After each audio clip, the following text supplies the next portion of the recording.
Il-President tal-Partit Nazzjonalista Marta Sportelli tiddeskrivi l-elezzjoni biex Lawrence Gondzi jiġi kkonfermat mill-ġdid kap tal-Partit Nazzjonalista b'dan il-mod.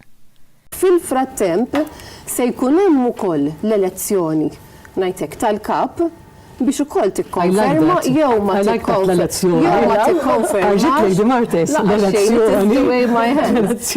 Skont Marta Sportelli mhux minnu li mhux se jkun hemm ħadd jikkontesta lil Lawrence Gondzi. Ġifieri jista' jkun bħalissa hemm xi ħadd illi qiegħed jarana u ġo moħħu għandu għaddej it-tozz illi iva jiena nixtieq nikkontesta lill-Prim Ministru Lawrence Gondzi.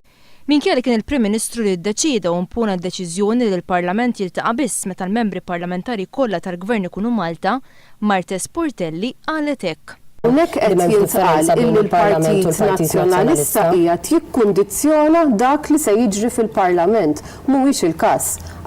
Wara li nhar il-ħamis li għadda l-Gvern tilef il-maġġoranza fuq il-vot ta' sfiduċja, il-President tal-Partit Nazzjonalista Marta Sportelli ħarġet b'verżjoni ġdida ta' dan ir-riżultat. Il-Gvern as-saġġ mhux tilef il-maġġoranza, ma ġabx il-maġġoranza.